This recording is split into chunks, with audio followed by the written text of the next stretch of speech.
nascer, viver, envelhecer e morrer.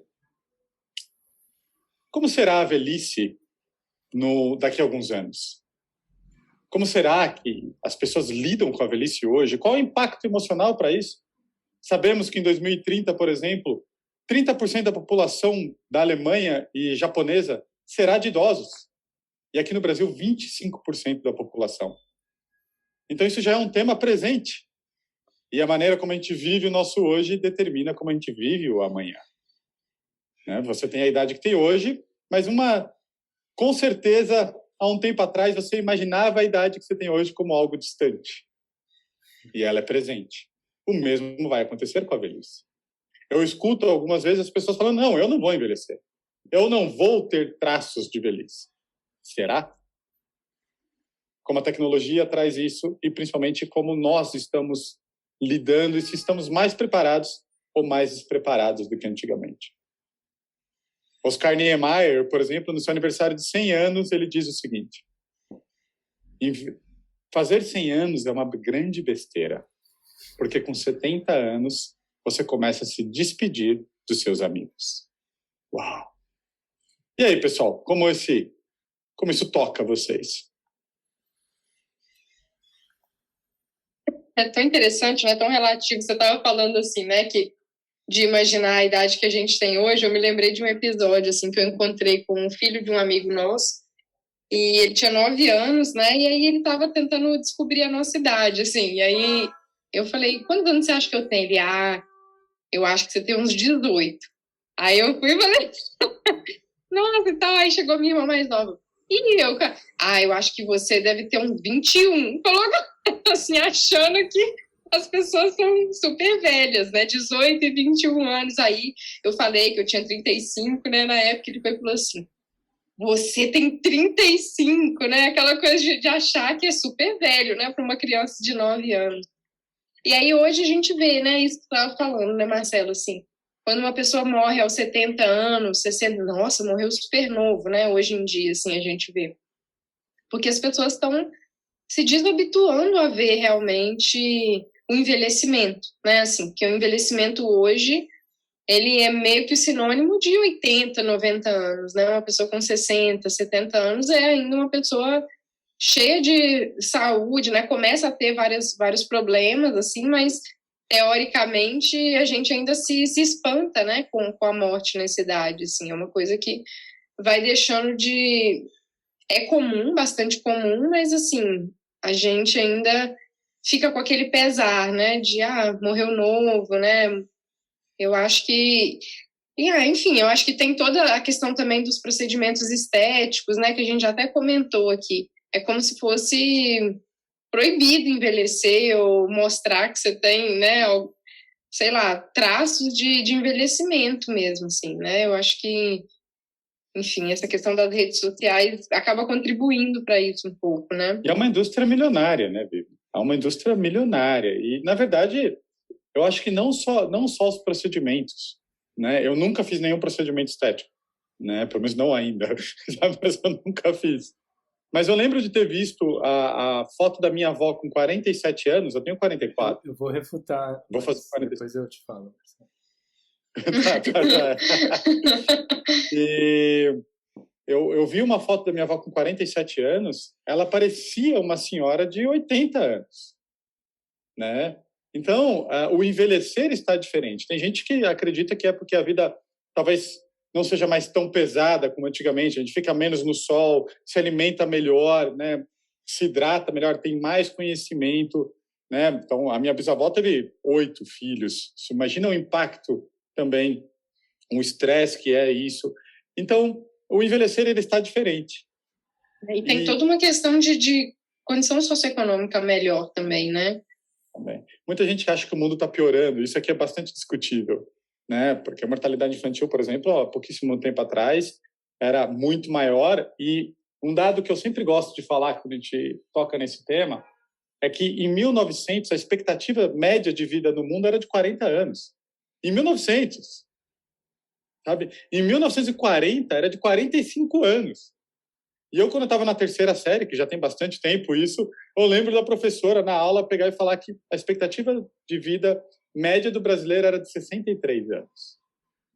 Né? E hoje a gente tem essa visão que você trouxe, né, Vivian? Tem pessoas com 70 correndo maratona, escalando e outras coisas. Mas o que me assusta, e quando a gente traz esse tema, é que eu não sei se a gente, apesar de estar melhor, e chegando na velhice muitas vezes melhor, se a gente está preparado, mais preparado psicologicamente para lidar com ela. Acho que o que me vem, assim, de importante para a gente refletir inicialmente, eu diria que é essa nossa atitude, né? Eu coloquei esse tema na roda de conversa do meu almoço agora, e a primeira frase que veio foi assim: a gente não quer ficar velho. A gente não quer ficar velho, né? Essa negação e esse receio, esse medo, né?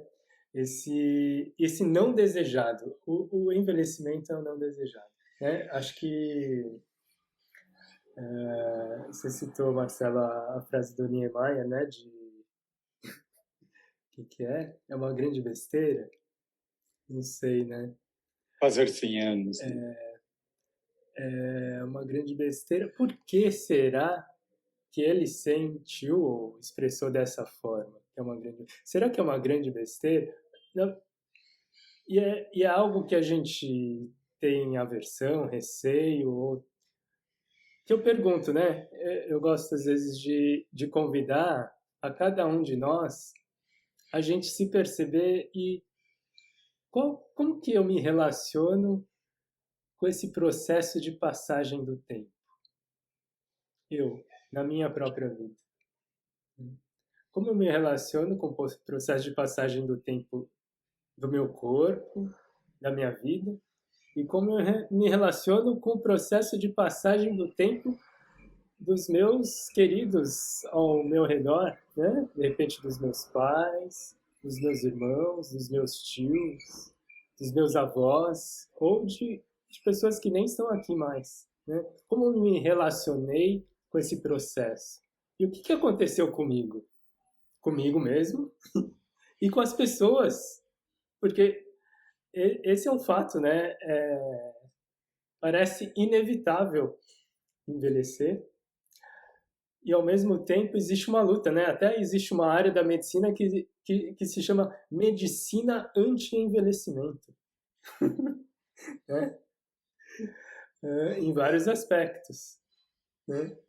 Por que a gente se relaciona dessa forma tão desgostosa? Não quero. Né? Eu acho que a resposta para isso ainda está na frase do Niemeyer. Né? Para quem não conhece, para quem não sabe quem é o Niemeyer, Niemeyer é considerado um dos maiores arquitetos brasileiros, né? Com obras no mundo todo. Brasília inteira foi desenhada e projetada pelo Niemeyer. Eu praticamente sou um grande fã do Niemeyer. E eu acho que a resposta para isso, Susumo, está no porquê ele disse aquilo. Fazer 100 anos é uma grande besteira, porque com 70 você começa a se despedir dos seus amigos.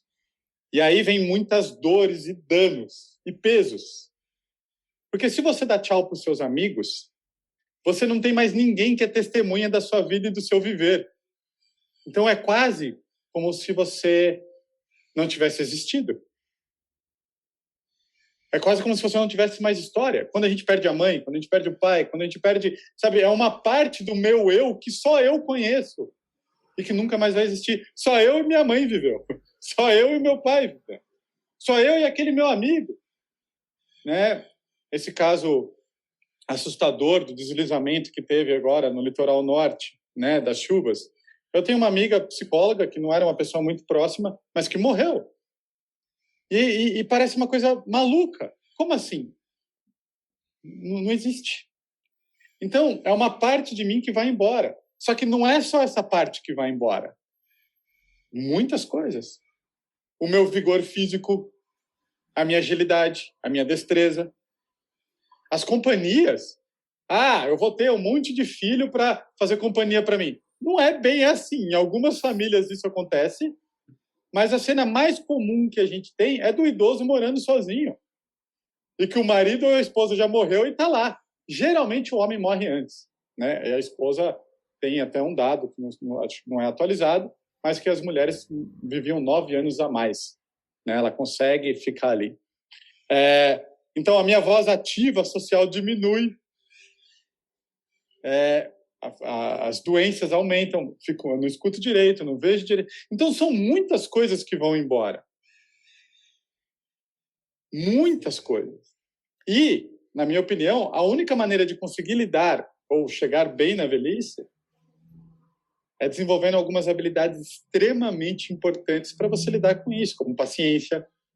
Eu li um livro, né, como vocês sabem, eu gosto muito de ler sobre religião, qualquer religião, né? E uma vez li um livro de Umbanda e se passava num lugar no Oriente Médio, e aí o monge daquele lugar, né, o religioso daquele lugar, vira para uma pessoa nova e fala assim: treine a paciência. Porque quando você ficar velho, ela vai ser sua única companheira. O livro era bem ruim, esse livro, mas essa frase foi ótima. Essa frase foi ótima. Acho que é um exemplo de o tempo é outro, né? Acho que como a gente perde, eu diria, uma performance das nossas habilidades físicas, psíquicas, o tempo é outro, né? A disposição, o vigor. Acho que eu já vou trazer um elemento de uma visão chinesa, né, sobre o envelhecimento, um aspecto bem objetivo. Acho que eu até citei aqui, acho que foi em encontro passado mesmo, que eu citei do Jing, né, de um tesouro que tem a capacidade de gerar vida em matéria, de regeneração, né? Então, para o chinês, existe o Jing adquirido, aquele que nutre a vida, que vem dos alimentos, né? Que vem do ar, daquilo que a gente coloca no nosso corpo. E existe um Jing herdado para algumas visões chinesas mais tradicionais aqui na China, tradicional. Esse Jing, ele não é substituído e se você gastar ele não é reposto. É um Jing que não repõe mais. Gastou, acabou, né? Para visões mais antigas, clássicas, a gente tem acesso a campos que dá para repor esse Jing. Mas para visões da visão MTC, medicina tradicional chinesa, não repõe. E daí, quando acaba o Jing, não dá para regenerar e não dá mais para criar vida. E daí a vida cessa. Acabou o Jing, a vida vai cessando. E com o envelhecimento, vai se perdendo o Jing. Então, a reserva de Jing vai diminuindo. Você pode adquirir os alimentos, pode repor, mas tem um Jing aqui que vai acabando.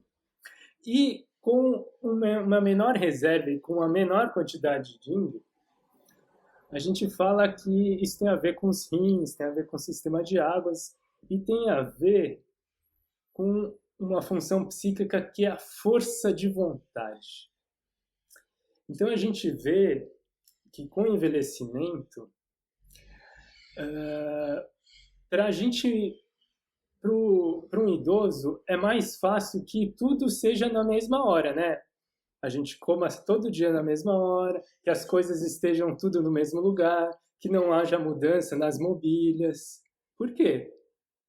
Porque há um dispêndio menor de energia quando não há nenhuma mudança. Porque a força de vontade psíquica e a força de vontade física também está reduzida.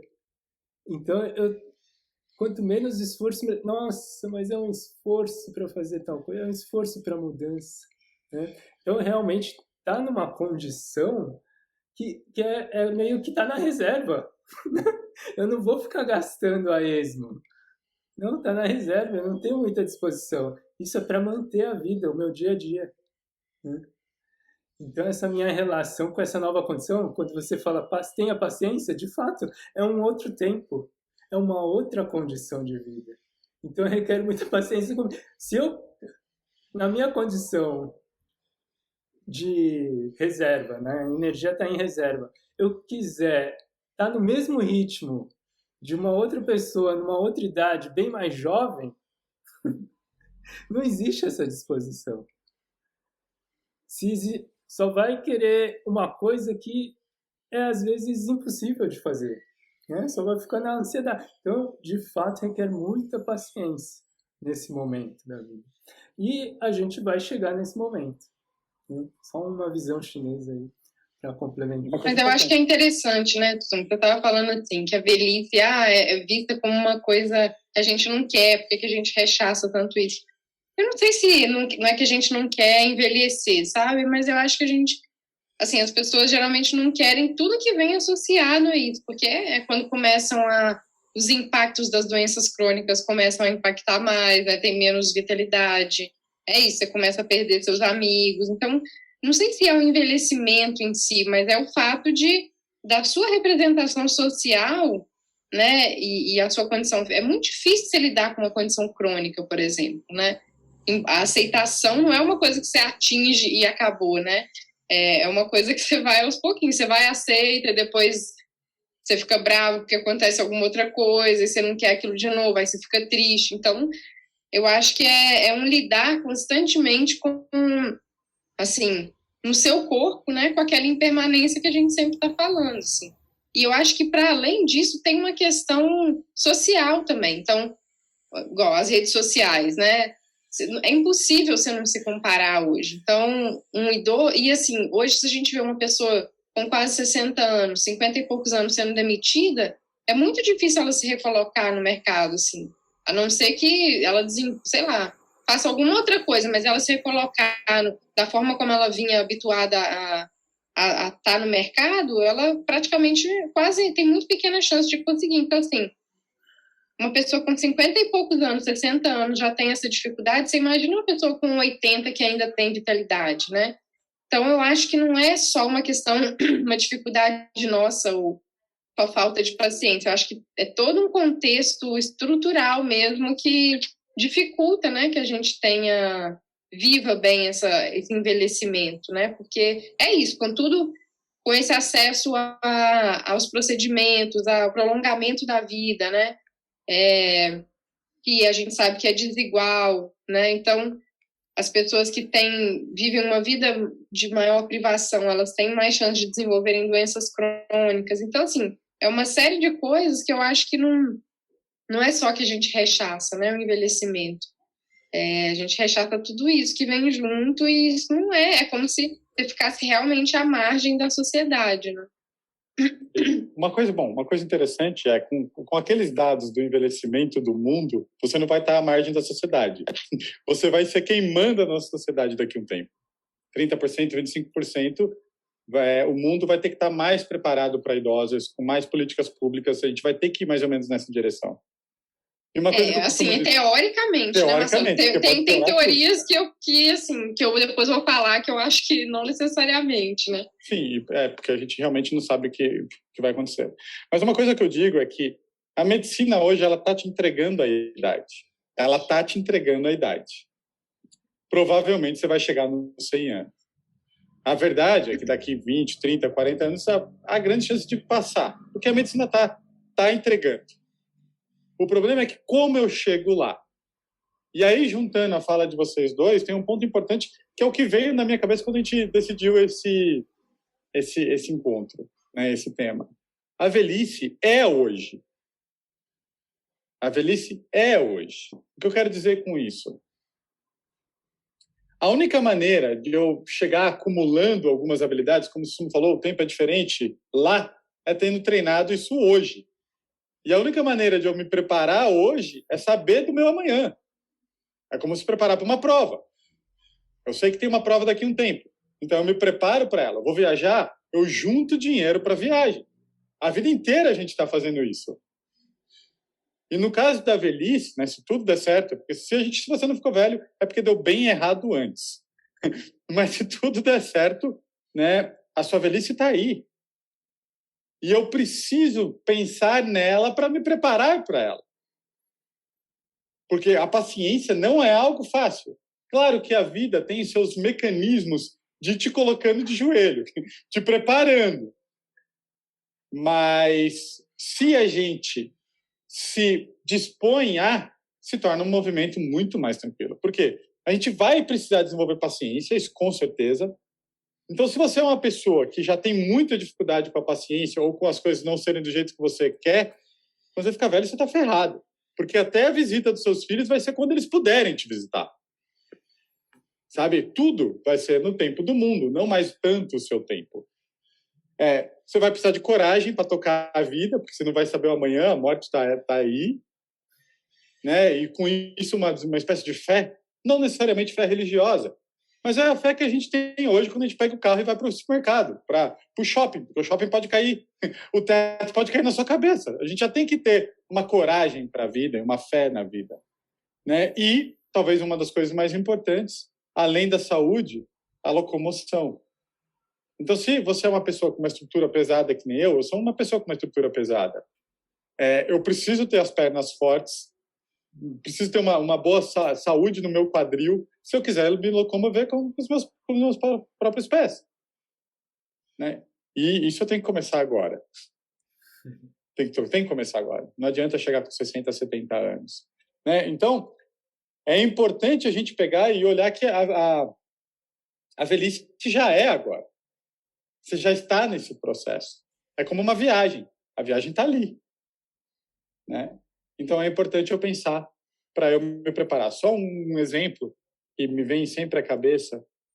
Eu lembro uma vez uma paciente minha, ela estava falando da Bachan dela, né? Ela é mestiça, a avó dela, que ela estava internada. Bachan, você tem que explicar o que é Bachan, a avó. Bachan é a avó em japonês, né? E ela se referia à avó dessa maneira, né? Minha Bachan. E a avó dela tinha sido internada e, né, tinha sido amarrada na cama porque ela tinha sido tracostomizada. Né? Tracostomizada é quando a gente faz aquele procedimento onde a pessoa começa a respirar por aqui. E para que a avó dela não tirasse, no momento, sabe, ela foi amarrada. E ficou 3 dias assim. Pessoal, isso é uma das coisas que me faz sentar para meditar. Porque eu espero que aqueles médicos deram né, um calmante, um ansiolítico, porque 3 dias sem se mover numa cama, ou você tem uma mente muito treinada, ou você vai explodir. Sabe? Então, eu acho que esse para mim, é um dos principais pontos desse nosso tema. É agora. Não é amanhã. Fica a pergunta, se eu treinar hoje, esse treinamento perdura, assim, até o meu envelhecimento? Tem aquelas questões de tudo que até quando eu aprendo a falar uma língua, eu tenho que me manter em contato, né? Mas para quem já falou, fica mais fácil. Para quem tem a memória muscular, tem uma maior saúde, né? Temos dados que mostram que sim, sabe? Talvez você não corra uma maratona amanhã, mas o seu corpo ele tende a estar mais apto. A questão da paciência, com certeza. Acho que questões psicológicas você continua treinando até lá. Eu acho que tem. Eu falei ali que eu queria comentar sobre o mundo vai ter que estar preparado porque vai estar muito mais idoso, né? E ao mesmo tempo a gente fala isso, a gente vai ter que se preparar porque o mundo vai acontecer diferente do ritmo que a gente vai estar habituado quando a gente for velho. Se a gente para pensar as teorias mesmo, né? Por exemplo, da forma como a gente vê o mundo, os estereótipos e tal, por isso que eu acho que talvez não vai ter mudado tanto, porque a forma como a gente vê um idoso, uma pessoa jovem, quem está ali atuando, sei lá, montando leis, né, trabalhando, fazendo as regras previdenciárias, tudo mais, essa pessoa ela ainda não chegou na idade idosa, mesmo que ela conviva com pessoas idosas. Então, o que as pesquisas mostram dos estereótipos é o seguinte: ela vai olhar para esse idoso como tendo menos habilidades naquele momento, né? Menos capacidades, que seja física ou corporal, alguma coisa assim. Então, o sentimento que é destinado a essas pessoas, né, quando a gente vê que é uma pessoa que tem pouco poder, digamos assim, socialmente, é de dó, de pena, é uma visão assistencialista. Então, você vai estar se relacionando com pessoas que te veem assim, mesmo que você talvez tenha as suas habilidades e tal. Então, e é muito difícil essas pessoas terem voz, assim, né? Mesmo que o número delas seja muito maior, né? Porque são pessoas que estão que não estão ali no dia a dia da vida. É aquela história que a gente falou até no episódio do feminismo, né? Contei o episódio lá da prefeita que não tinha no estatuto previsto licença maternidade, né? Porque ela está fora, as mulheres estão fora daquele lugar, então as necessidades deles não são previstas por essas pessoas que estão na ativa, digamos assim, né? Então, isso é uma preocupação que eu acho que tende a levar muito tempo para as coisas mudarem, assim, sabe? E esse é um com ponto, mais né? pessoas, talvez, né, Vivian? Com mais pessoas velhas, com uma parcela muito maior, talvez não seja tão párea social, assim. Porque se juntar isso que você falou com outros dados que eu tenho aqui, aí ferrou de vez. Sabe? Por quê? Porque a Previdência é uma coisa que todo país vai ter que repensar. É impossível um país conseguir manter, né, aposentadorias de 30% da população. É impossível, não tem como. Né? Então, já há discussões grandes. O modelo que as pessoas acreditam é que o Estado ele vai oferecer bens, moradia, comida, saúde, mas não vai te pagar mais. Né? E aí é meio assustador isso, porque como que você controla a sua velhice? Vamos pensar financeiramente. Antigamente, você ter um imóvel era uma segurança. Eu acho muito interessante, aqui em Mogi, tem um bairro, né, que era um bairro de classe alta quando eu era adolescente, e hoje esse bairro de classe alta, ele tem várias casas vazias. Porque quem tem dinheiro hoje não quer morar para a rua, prefere morar dentro do condomínio. Então, é um bairro meio fantasma, porque as casas são muito caras, e eu sei de pessoas que têm, tipo, 10, 15 casas que compraram como investimento para velhice. E aí? E aí que vem o ponto de se preparar, que a velhice é hoje, né? Além disso, assim, que a gente lida com o que a gente tem hoje, né? De informação, de tudo. E tem algumas pesquisas que mostram também que a gente tem mais dificuldade de fazer alguma coisa por prevenção, assim, a não ser que a gente veja uma recompensa em curto prazo ou que a gente veja o dano daquilo em curto prazo também. Então, isso, né? Assim, é claro que a sabedoria fala, tem que fazer o exercício físico, vou comer bem, né? Todo esse processo de se preparar. Mas, assim, manter isso ao longo da vida é algo muito difícil, porque... E aí, essas pesquisas mostram isso, que não é uma questão só psicológica, né? É uma questão evolutiva fisiológica mesmo. É como se o seu corpo não gastasse energia desnecessária, né? Assim, o nosso corpo não evoluiu para a gente ficar se preparando muito para o futuro, assim, a ponto de manter uma reserva de saúde, digamos assim, né? Porque eu não estou vendo aquele dano agora. Por exemplo, um adolescente. A gente vê isso. Um adolescente, ele tem um comportamento mais errático por isso. A saúde dele, você pode, sei lá, tomar um porre e no outro dia de manhã você tá lá. Vai a gente já fazer isso que já não dá muito certo. Né? No outro dia você tá na maior ressaca, né? Vai uma pessoa de 60 anos fazer isso. Então, assim, é totalmente diferente, né, essa relação com a vida, assim, porque a gente não consegue ver a recompensa em curto prazo ou, né, o dano em curto prazo também. Então é mais difícil, né, da gente se preparar nesse sentido. E a gente não tem, a gente não tem uma base histórica disso. A nossa espécie não foi feita para durar tanto. Exato. Uhum. Né? Então, isso é algo totalmente normal, atual.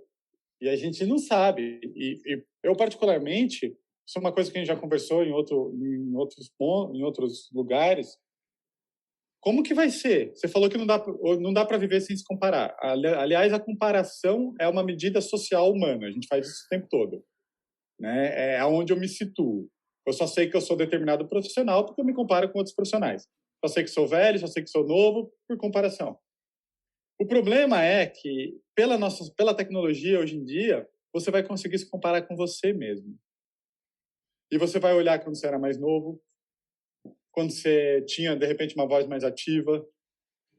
E isso é algo que a nossa espécie também nunca enfrentou. Porque a natureza da nossa memória é ir anuviando, né? Tipo, deixando meio distante lembranças. Então, você lembra como algo vago, né? Tipo, não, hoje é em 4K, sabe? É em Full HD que você olha, você escuta, você vê, né? O dia que a gente for falar sobre morte, esse é um ponto muito importante, né? Mas hoje, falando sobre velhice, como vai ser para o ser humano se ver mais belo, mais forte, sabe, na sua áurea ali, no passar de alguns dedos do scroll do celular. E a gente vai se adaptando. Então, se seu corpo está se sentindo bem, se sente bem, é difícil você lidar com o fato de você realmente não conseguir fazer coisas que você fazia antes, estando se sentindo bem, né? Então, a gente se cobra. Então, vira uma relação com a gente mesmo muito complicado. Eu vou puxar um pouquinho a conversa. Acho que tentando relacionar aí alguns assuntos. Uma palavra que não foi colocada ainda, mas acho que pega, né, durante o envelhecimento. Acho que antes de falar disso até, quando eu ouvi a gente definindo esse tema, eu vi assim, a gente poderia ter chamado alguma pessoa mais idosa, né? Porque quem sou eu para falar assim? Posso falar um pouquinho, né? Não tenho tanta pouca idade. Mas vamos falar, discernir que a gente está falando do nosso lugar de fala, né? De quem ainda aí está entre os 30, 40 anos. Aí. Bom, considerando que tem gente que fala assim, nossa, completei 30 anos, como eu tô velho, né? Tem gente que fala assim, né? Ou até menos e fala isso, né? Mas vamos lá. Uma palavrinha que eu queria colocar é o quanto a gente tem assim, uma aversão, e é natural, sobre perder a nossa independência, né? Perder a nossa autonomia. Isso, assim, é devastador, né? Se imaginar, e eu tenho histórias de familiares assim, completamente rígidos e completamente independentes até mais de 85 anos, mais de 90 anos. É assim, é inimaginável, né? Psiquicamente, o que é perder a independência? O que acontece? A gente perde a autonomia e a independência, né? É algo, para mim, esse é um tema interessantíssimo. Como se preparar hoje, na velhice, para eu perder... Como sou eu sem independência? Será? Eu me concebo isso? Né? Não, eu nem quero imaginar e nem quero viver isso. Né? Isso é um tema. Mas eu vou colocar um outro tema, só para deixar aí, que é um pouco a visão chinesa, de novo, taoísta, na relação com a longevidade. Por que que na visão chinesa taoísta eles prezam tanto pela longevidade de uma pessoa e de uma vida?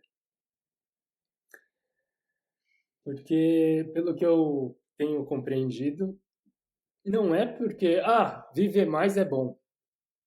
E mesmo que seja com qualidade de vida, viver mais com boa saúde é bom. Não é só isso. Na visão chinesa, pelo que eu tenho entendido, é que para essa visão, para que você realize a sua singularidade, primeiro, nem realize, né? Porque tem tantas barreiras e projeções pessoais, sociais, familiares, que tem muitas barreiras para a gente enxergar a nossa singularidade. Então leva um tempo para a gente reconhecer, começar a dar valor, enxergar a nossa singularidade e colocar essa singularidade manifesta no mundo, para a sociedade e para a comunidade humana. Compartilhar isso. Então, para a visão chinesa, A longevidade é importante porque leva tempo para a gente descobrir e manifestar e oferecer isso, compartilhar com a comunidade humana. É por isso que, nessa visão, o ideal é que a pessoa possa viver até pelo menos 120 anos, porque esse seria, nessa visão, um tempo mínimo para que ela possa realizar tudo isso, todo esse processo, esse caminhar de realização no que existe de único em você mesmo. Né? Então existe um porquê, não é só para ter uma vida boa e longeva. Não, leva tempo para a gente se conhecer também. Uhum. Foi muito interessante você falar isso, né? Eu lembrei, diga. Eu acho que é legal, né? Porque quando a gente fala visão chinesa, né? O mais preciso, acho que visão da medicina chinesa, né? Porque não é toda a China, né? Isso foi só um ponto, porque senão a gente fica... É muito comum isso, porque quando a gente viaja para algum lugar, tipo, para a Índia, a gente vai achar que todo mundo faz yoga. E não necessariamente é assim, né? Então, é uma linha... Seria mais preciso a visão taoísta, porque Perfeito. nem toda a visão da medicina chinesa é taoísta. Perfeito, ótimo. Legal. Desculpa, Vivian. Não, o que eu ia falar, né? O que o Susumu falou é muito interessante, assim, de poder compartilhar. A gente, antes da pandemia, assim, a minha família materna, né? Os irmãos da minha avó, né? E toda a família abaixo daí, então, os meus tios e primos, todo mundo fazia uma reunião familiar todo ano, né? Principalmente por causa de uma tia-avó nossa que o último que a gente fez, ela já estava com 95 anos, né? E ela ainda está viva. Eu falava assim, não, se a tia vai, às vezes era lá no interior de Minas, ela mora em Brasília. Eu falei, se a tia vai, eu vou, né? Assim, eu vou nesse encontro. E ela, muito lúcida e muito bem disposta, conversava, né? E aí teve uma vez que você estava falando disso aí, né, Sussumo, de abrir mão da autonomia e tudo mais.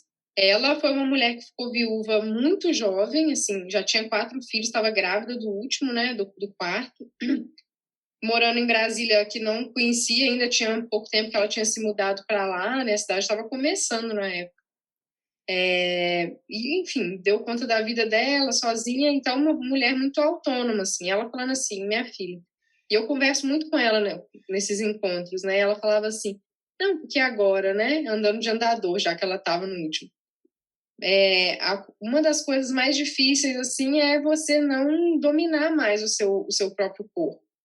Mas ela falou isso de um jeito muito positivo. Ela falou assim, teve um dia que eu caí em casa e meu braço não tinha força para me levantar. Eu tive que esperar alguém chegar para me levantar. E não era um tombo que eu tinha me machucado, mas, assim, aquele treino de paciência, né? De ter que se submeter a isso, porque seu corpo não dá conta e você está completamente lúcido, né? Então, eu acho que é muito importante, assim, a gente poder conviver com pessoas que vivem coisas assim para a gente aprender, porque, igual ela falou assim, por isso que eu estou aqui nesses encontros, né, que eu faço questão de fazer, e eu acho que é isso que mantém ela viva, na verdade, assim, porque ela sempre foi de querer fazer essas coisas, né, de fazer as coisas que ela gosta, enfim, ela falou, enquanto eu tiver saúde, eu vou continuar vindo, né, enquanto eu tiver minha cabeça lúcida, eu vou continuar fazendo, e viaja, faz um monte de coisa. Então, eu acho que é isso, assim, ela não falou isso com um pesar, assim, ela falou muito, tipo, eu já estou vivendo isso e é por isso que eu tenho que dar mais valor ainda para momentos como esse, enfim, de estar aqui, e ela toda hora, né, conversando com as pessoas, então eu acho que isso é muito enriquecedor, né, você poder conviver com as pessoas olhando essa história de vida e olhando não só a decadência, digamos assim, do envelhecer, mas isso, da importância da sabedoria mesmo que a gente vai desenvolvendo ao longo da vida, né? E... Eu ia colocar... Quer falar? Pode falar. Não, eu acho que essas palavras, né? Eu acho que é bem isso, né? É um decaimento de funções físicas, até psíquicas às vezes, né? Nem sempre. E daí, acho que eu convido a todos nós a gente se perceber como que a gente olha um idoso. olha num sentido de valor, olha depreciando, nossa, eu não quero ficar assim, nossa, olha como é ruim, né? Ou olha num sentido de valor, assim, o que, o que será que é importante, né? Como, olha com respeito, com reverência, né? Olha, eu acho que isso culturalmente é interessante a gente discorrer um pouco, né? Como Uhum. a gente tem tratado os mais velhos, como a gente tem olhado para eles, como a gente tem valorizado a voz deles. E daí eu trago a parte que o Marcelo trouxe, né, do próprio Niemeyer, das histórias, das pessoas que já não compartilham porque nem viveram. Eu acho assim que um valor enorme que ninguém tem e só quem viveu tem são as histórias de vida. E os idosos, as pessoas mais longevas, quanta riqueza tem de história. E só eles têm. Como que a gente pode olhar isso com maior valor assim de vida? Eu diria que tem muito valor aí, né? Então é fácil depreciar, às vezes até julgar, às vezes fazer bullying do idoso, né? Tá vendo? Né? Dá bronca pro idoso. E como que é virar esse olhar, virar essa escuta? O que é importante para ele? Sabe isso, Samuel? A maneira como você olha o idoso está totalmente relacionado com como você vê sua própria velhice. Totalmente. Se eu olho o idoso como um imprestável, o meu medo de ficar velho é sobre eu me tornar imprestável.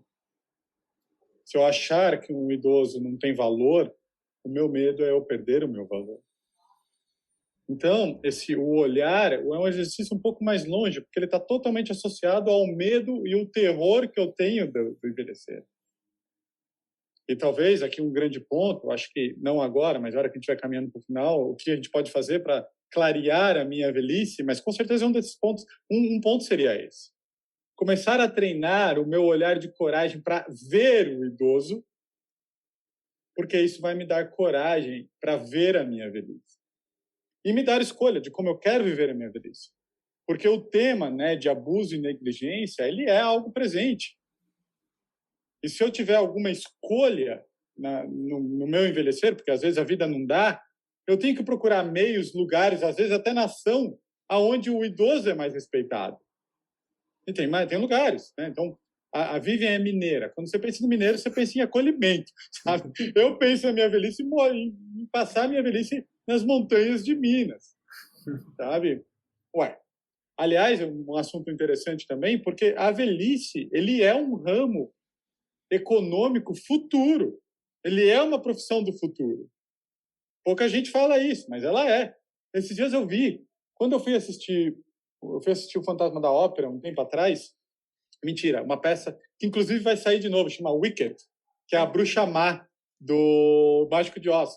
Pessoal, todo mundo que está vendo aqui, eu super recomendo, porque ela é um musical incrível. E quando eu estava lá, eu vi um cara que o trabalho dele é levar idosos para ver peças.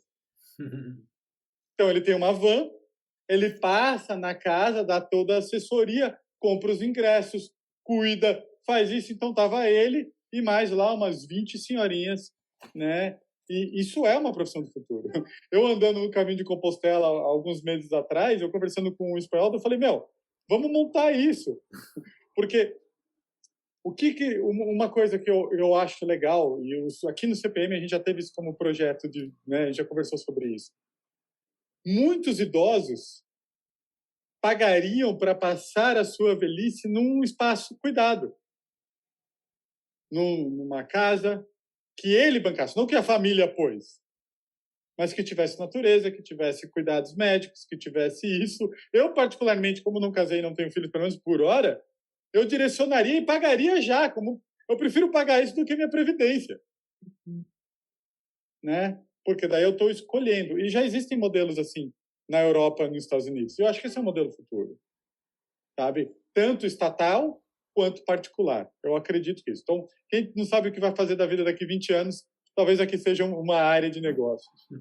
Mas como a gente estava falando sobre abuso e negligência, tem uma coisa muito interessante. Que às vezes a gente acha que ter dinheiro é o que vai te salvar de uma velhice melhor. Não, não é. Eu tenho um caso de uma paciente que familiares quiseram internar ela e serem os tutores do dinheiro que ela tem.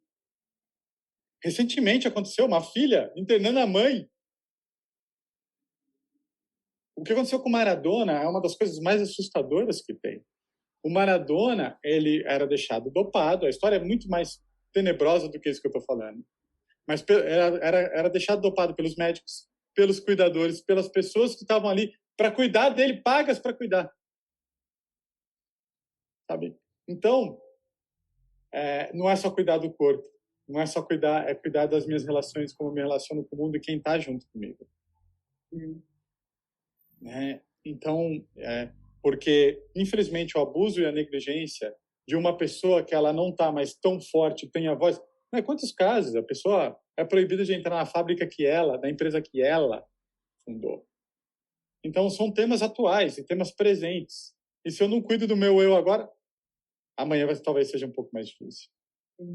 E aí eu acho que nesse sentido, conviver com pessoas que estão passando pelo mesmo, né, Marcelo? Se a gente vê, você estava falando de Minas, assim, mas não é pouco comum, assim, a gente ver isso em Minas mesmo, das pessoas se relacionarem muito, né? As pessoas, sei lá, de 60 anos, 70, fazerem as coisas juntas, assim, porque é necessário, né? Então, assim, igual meus pais estão lá, meus pais são jovens ainda, mas já têm mais de 60 anos. Eles estão lá na cidade, né, que eu nasci e tal, e eles têm muitos amigos, né? Trabalham na igreja, então eles... Né, é uma cidade que favorece que eles tenham esse tipo de relacionamento, né? Então, uma amiga minha, madrinha do Romeu, estava aqui esse final de semana mostrando, né, que a mãe dela é de uma cidade menor ainda que a minha, a mãe e as tias estão lá fazendo encontros de terceira idade, que aí cada dia da semana eles têm uma agenda diferente. Tem dia que é dança, outro dia sei lá, vai visitar alguma exposição, alguma coisa. Então, assim, é algo que a gente precisa, e já tem pesquisa mostrando isso também, né? Além da qualidade das relações, da variabilidade, do número de relações que você tem, porque é isso, as pessoas começam a morrer, mas então eu não posso restringir a minha vida, né? O que o Suno falou daquilo, dessa falta de força e de vontade, eu não posso deixar com que a vida cuide de mim, né? Assim, eu preciso também ir colocando como eu quero que a minha vida seja. É claro que eu não tenho controle sobre isso, mas eu vejo muito isso, as pessoas deixando de fazer coisas que são importantes. Então, sei lá, elas deixam de passear, deixam de comer num restaurante, ou deixam de ir na casa de um familiar, alguma coisa assim, porque, já tô velho, não tenho vontade de ficar aqui mesmo. E aí sofre porque a vida está restrita a ficar, talvez, numa casa, vendo televisão, né, isolado. Então, a gente tem responsabilidade também sobre isso, né? Bom, tem duas coisas, não sei se a gente vai finalizando, mas eu lembrei de uma época que, bom, o meu mestrado e antes também foi na área de envelhecimento, né? E eu visitava muito asilos e lugares de idosos, né, de longa permanência. E eu me perguntava, né, isso foi foi em 2006, de 2004, 2003, nossa, faz tempo, tem 20 anos atrás, nossa, eu era... A velha em Sussum. A velha. 20 anos atrás eu visitava asilos e ficava... E eu tô lembrando que uma das perguntas que eu fiz a mim mesmo ao presenciar, e talvez nesse olhar, né? Esse olhar assim... Como a gente se perguntava como melhorar a vida de uma pessoa idosa restrita numa instituição de longa permanência, né? Eu me perguntava isso. E se eu visitei no Japão também, né? Que eu passei um estágio lá no Japão, eu olhava assim, presenciando e, nossa, o que dá para fazer com isso? Né? Não precisa fazer nada. E uma das ideias que vieram naquela época até, que tem a ver com a sua fala, Marcelo, sobre as histórias, é assim, então, cada idoso tem uma história. E geralmente, alguns idosos construíram a família, tiveram filhos, tiveram netos, bisnetos, né? E eu enxerguei assim o quanto, mesmo restrito, e nem precisa ser familiar, e juntando com o que a Vivian falou agora, né, sobre as relações sociais, quando eu conto o que eu fiz no meu dia para um idoso, e eu conto com muita sinceridade, ele começa a se vincular, eu sinto que ele começa a viver aquilo que eu vivo. Expande o universo dele de vida. Imagina se é um filho contando o que viveu para um pai. Imagina se é um neto contando com todo o coração o que ele está vivendo. Pode ser de dramas, pode ser de realizações, pode ser de cotidiano. O que eu comi hoje e o que eu senti quando eu comi. O quanto a minha história de vida também nutre o dia a dia e o sentido de vida de um idoso.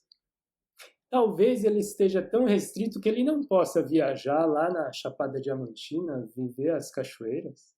Mas eu contando para ele, ele talvez sinta um gostinho daquilo que eu estou vivendo. O quanto a história dele me nutre e o quanto as nossas histórias de quem não está tão restrito também nutre a vida desses idosos, né? Então essas histórias de vida e esses vínculos sociais têm uma nutrição e uma potência enorme assim no sentido de vida. E às vezes é o idoso que vai lá nessa escuta, né? Vai trazer uma pérola para a gente assim, né? De tanta experiência que ele tem de vida, né? Acho que é algo que para mim às vezes falar é fácil, mas vamos viver na prática essa relação nova, né, com esse envelhecer. Eu tenho uma visão otimista, pessoal. Eu, de verdade, tenho uma visão otimista do processo de envelhecimento humano. Por que eu tenho? Eu acho que, sim, o mundo está sempre correndo o risco de regredir, voltar muitos anos em acessibilidade, etc. Mas eu não acredito que essa seja uma tendência, né? Então, por exemplo, hoje há vagas de idosos, há filas preferenciais, né? Há um olhar, o idoso hoje ele pode viajar ao Brasil sem pagar o ônibus, sabe? Então, são ganhos que as pessoas e a sociedade têm olhado. Então, eu acho que, como eu falei aqui que a gente já é velho, a gente já deve olhar para os direitos para amanhã para a gente, né? O SUS, por exemplo, é algo incrível.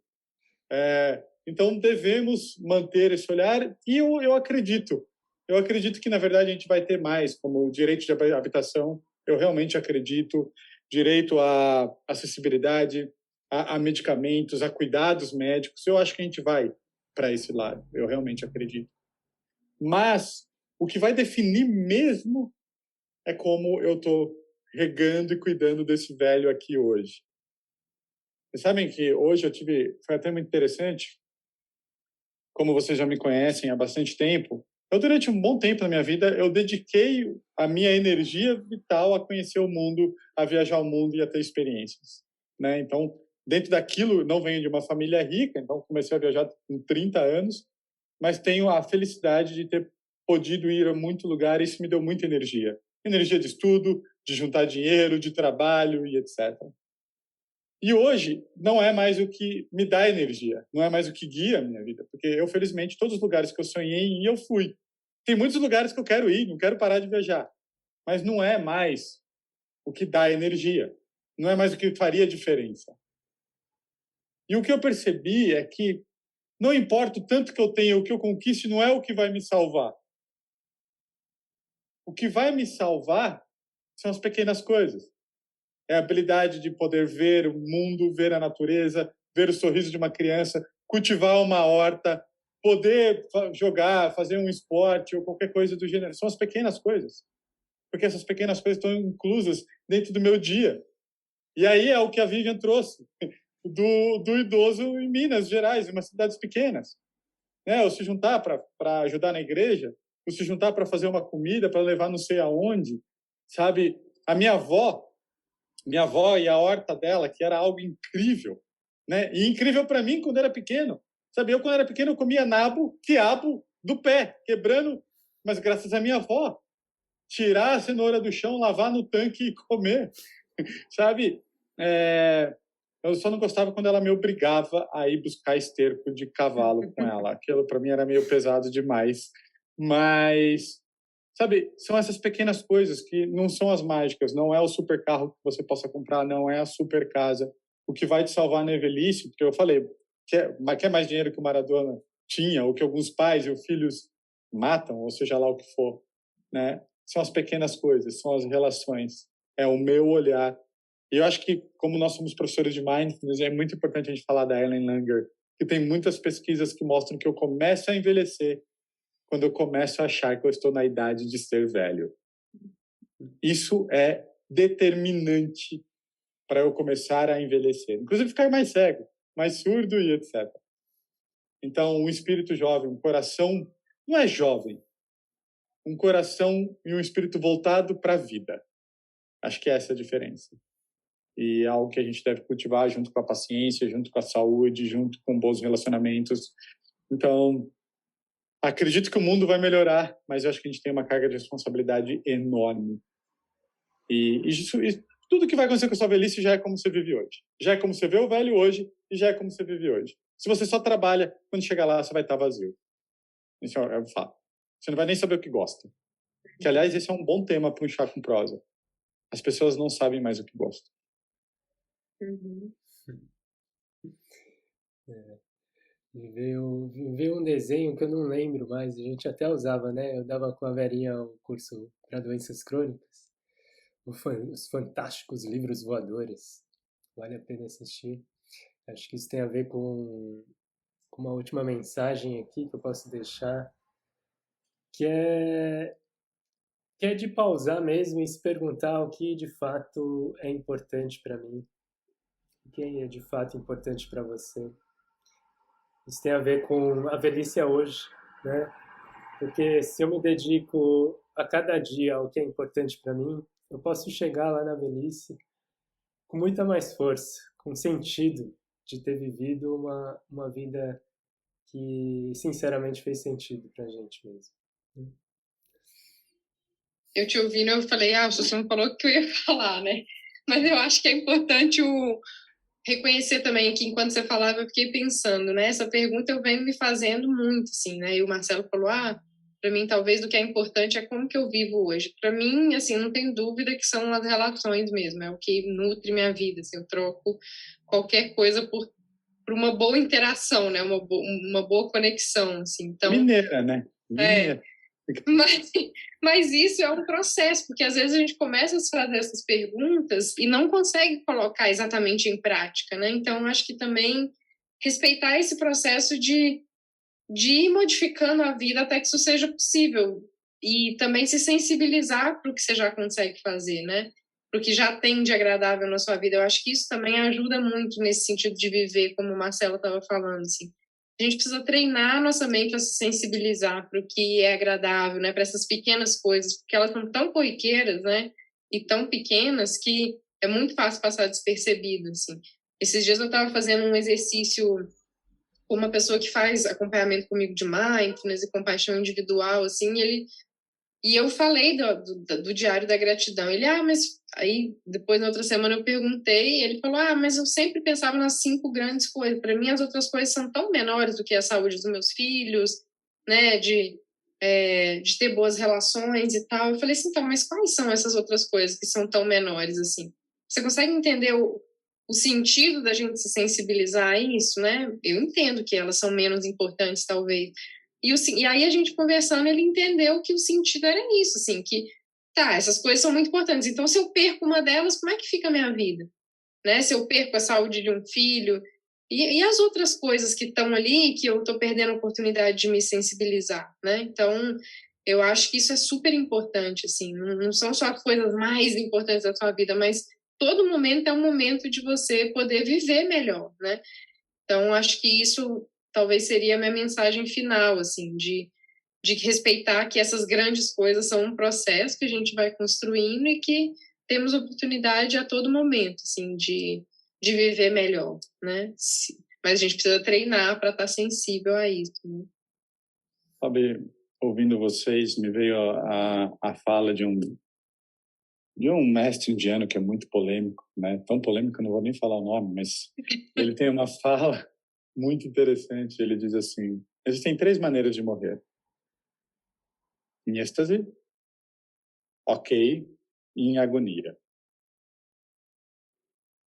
Morre em êxtase quem olha para trás e fala assim: uau, eu fui, olha que aventura que foi, olha o tanto que eu vivi, olha, sabe, são aquelas pessoas que ultrapassam os medos limitantes da vida, que arriscam, que tentam coisas novas, né? Essas pessoas olham para trás e falam assim: foi uma grande aventura. Tem aquelas pessoas que morrem do tipo, ok, fez o que podia fazer, tentou ser uma pessoa legal, cumpriu ali o que a sociedade pedia, não venceu muitos medos, mas ok, morreu ok. E tem aquelas pessoas que morrem com muita angústia e agonia, que são aquelas pessoas que brigaram com todo mundo, que tudo que olha para trás é só briga, raiva e dor. Brigou com o pai, brigou com o irmão, brigou com isso, brigou com o vizinho, e sempre muito reativo. Então, você olha para trás, a vida foi muito amarga, muito pesada, né? Isso aqui, olha, para mim faz muito sentido isso. Faz muito sentido isso.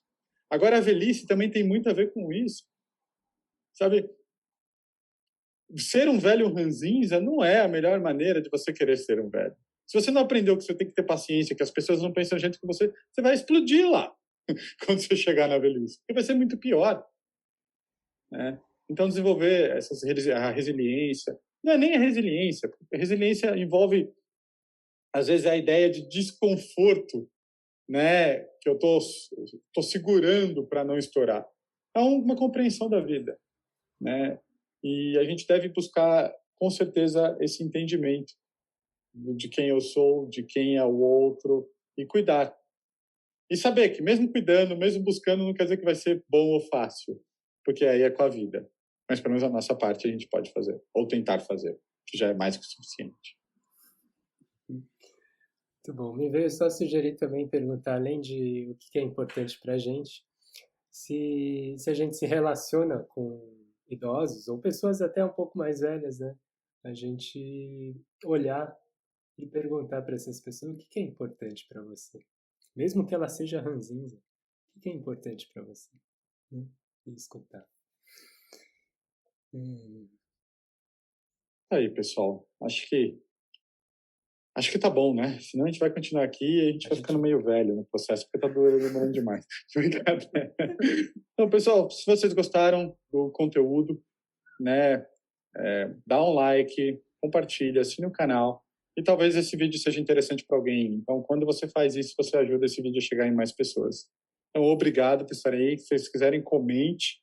Muito provavelmente esqueceu de algum ponto, algum tópico importante de discutir, como o que me vem na cabeça agora é a eutanásia, né? Tem uma discussão muito séria sobre isso, se as pessoas podem ter o direito de terminar a sua vida.